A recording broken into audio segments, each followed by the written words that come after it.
वो एब्डोमिनल या जीए एग्जामिनेशन, ठीक है। हम इसमें जो कमांड देंगे वो ये होगा कि examine the abdomen and do the relevant, या ये भी आ सकता है जीपी में भी आ सकता है, general physical examination, examine the face and then do the relevant, दोनों में आ सकती है। तो हम इसको, मेरा ख्याल है कि हम लेते हैं फेस के ऊपर कि examine the face and do the relevant, ठीक है। अच्छा, अब उसमें किस तरह से हमने देखना है कि फेस के ऊपर हमने सबसे पहले जो प्रॉब्लम या फिर साइन है वो आइडेंटिफाई करना है, जो भी फेस के ऊपर है। उसमें आपका एनीमिया हो सकता है, आपका जॉन्डिस हो सकता है, आपकी स्किन टाइटनिंग हो सकती है फेस के ऊपर, आपकी ओरल कैविटी में कोई चीज़ हो सकती है, ठीक है, कोई भी चीज़ हो सकती है। उस साइन को पिक करने के बाद आपने ये देखना है कि ये साइन किन किन डिजीजेस में आता है, ठीक है। और फिर वो डिजीजेस जो है उसका एक एक टेस्ट आपने जो है वो पेशेंट के ऊपर करते जाना है टू रूल इन और रूल आउट ए डिजीज।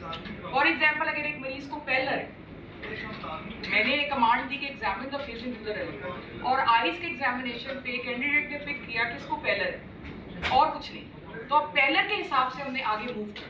अब पेलर किस किस कंडीशन में आ सकता है, किस किस डिजीजेस में, ये नंबर 2 स्टेप है। किस में आ जाएगा पेलर? एनीमिया तो इट्स अ साइन ना। डिजीजेस कौन सी है? मलेरिया, बहुत से डिजीज, ठीक है। एनीमिया को अगर आप क्लासिफाई करें तो इंट्रावैस्कुलर हेमोलिसिस, वो क्या है, हेमोलिटिक एनीमिया हो सकता है, डाइटरी एनीमिया हो सकता है। इसके अलावा आपका एनीमिया जो है वो मैलिग्नेंसी से रिलेटेड हो सकता है। तो हमेशा आपने डिजीजेस को कैटेगराइज करना है। अगर एनीमिया है तो आपको देखना है कि ये अगर हीमोलिटिक है तो हीमोलिटिक हेमोलिसिस किन किन कंडीशंस में होती है। सारी आपकी हेरिडिटरी स्क्लेरोसाइटोसिस और ये थैलेसीमिया, उसकी एज नहीं है थैलेसीमिया की, हेरिडिटरी स्क्लेरोसाइटोसिस रिलेटिवली रेयर है, ठीक है। लेकिन जितने भी हेमोलिटिक एनीमियाज हैं उनमें एक चीज़ कॉमन होती है, वो ये होती है कि आमतौर पर स्प्लीन नहीं है। तो उसका रेलेवेंट टेस्ट जो होगा वो स्प्लीनोमेगाली हम जरूर जो है उसमें चेक करेंगे। इसके अलावा हेमोलिसिस कुछ मैलिग्नेंसीज में भी होता है, हेमोलिटिक एनीमिया कुछ मैलिग्नेंसीज में भी होता है, जैसे लिम्फोमा में और ल्यूकीमिया। तो फिर लिम्फोमा और ल्यूकीमिया से रिलेटेड हम एक एक टेस्ट कर लेंगे। वो क्या करेंगे?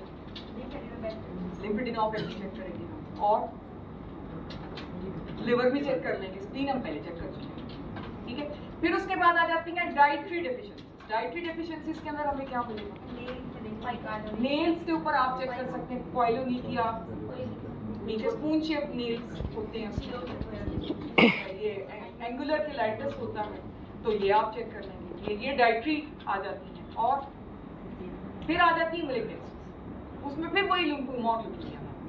तो बेसिकली हमने स्टेप 1 में एक साइन को पिक करना है, जो एग्जामिनेशन हमें दिया गया उसमें से हमने एक या दो साइंस हो सकते हैं, और फिर उन साइंस की डिजीजेस को हमने देखा और उनके एक एक दो दो तीन तीन टेस्ट करना।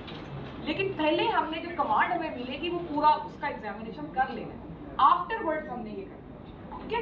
तो अब इसका मैं शुरू करता, लेकिन अब आप टाइमर लगा लें, 5 मिनट हैं इनके पास, और इन्होंने करना है examine the face and do the relevant. चले उसी।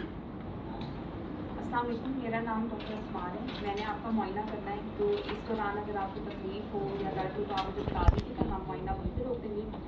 अभी आपको कहीं पे तकलीफ तो नहीं है? चले, मैं ख्याल रखूँगी उसका, ठीक है। अगर आपको तकलीफ हो आप बता दीजिए, हम मुआयना रोक देंगे, ठीक है। Ma'am, I would like to expose the patient symptoms. नहीं, बस जितने भी हमारी जो सोसाइटी अलाउ करती है उस हिसाब से आप देख लें, या तो शीट होती, शीट मंगवा लेती हैं आप, तो वो फिर ठीक है। इसका कमांड है examine the face and do the relevant. फिर मैं दोहरा रहा हूं, ऊपर नीचे जुबान बाहर निकाल,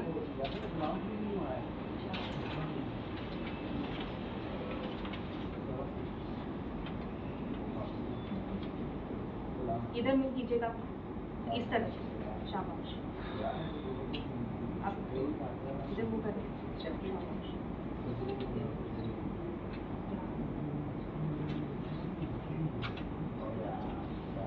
हाथ दिखाइएगा।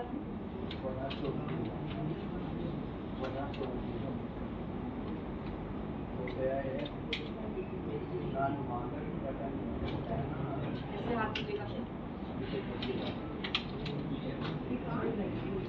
अच्छा, मैं क्या परेशान? बजाय बातें करने के try to make it scheme, ठीक है। तो इसके जो फाइंडिंग है दैट इज क्वाइट ऑब्वियस, मतलब उसके लिए आप पास आने की जरूरत नहीं है, आप दूर से भी अपनी स्कीम जो है take out a paper and a pen and start writing down कि आपने क्या क्या रेलिवेंट चीजें इसमें करनी है। If it is your short case, take out a paper and a pen, pick the sign which the patient has got and start writing down. It will be a good practice. Hamza आपको सारे बच्चे everyone like to examine ji the करें and candidate. आपकी कमीज थोड़ी सी ऊपर करानी है, फैसल से जी, अच्छा ठीक, फिर आप परेशान हो नहीं। आपको अभी तकलीफ कहाँ पे है, हाथ वगैरह की बताइए। pick the sign in the patient, everybody in the audience, pick the sign in the patient and start making scheme. Okay, what other signs would you like to elicit in this patient? Take out a paper and pen and start making a scheme. आप दोनों को कह रही हूँ new कमर। अब लंबे लंबे सांस लीजिए, शाबाश। एक और मतवा दें, एक और मतवा, शाबाश। The sign is very obvious. You can even see it from distance. दोबारा सांस लें, दोबारा सांस लें। Command was general physical examination. Examine the face and do the relevant. Now I want all of you to make relevant examination scheme. दोबारा सांस लें। What would you like to check in a patient with this sign other than general physical examination? Am I clear? कि sign को pick किया आपने और pick करने के बाद आपने ये देखना है कि ये साइन किन किन डिजीजेस में हो सकता है, उससे रिलेटेड आपने जो जो एग्जामिनेशन शॉर्ट केस में किया जा सकता है वो लिखना है। मेरी बात की समझ आई है कि I am not clear still?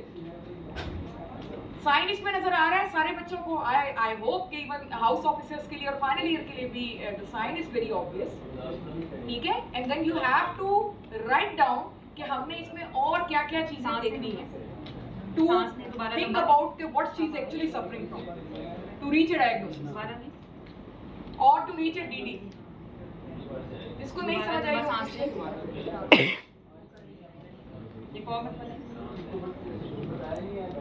और जो जो आपने लिखना है कि हमने ये एग्जामिन करना है, उसके साथ ये भी बताना है कि क्यों करना है, कौन सी डिजीज आपके ब्रेन में आई थी। हाथ में कीजिए, बिल्कुल सीधा। टाइमर का अलार्म लगाया था? 45 सेकंड। अब आप बैठिएगा इधर, टांगे इधर कीजिएगा, हाँ जी, बैठना है, टांगे इधर।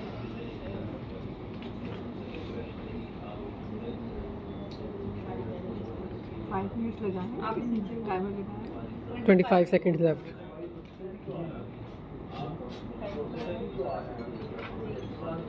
Time is up. आप इसको पॉज करें।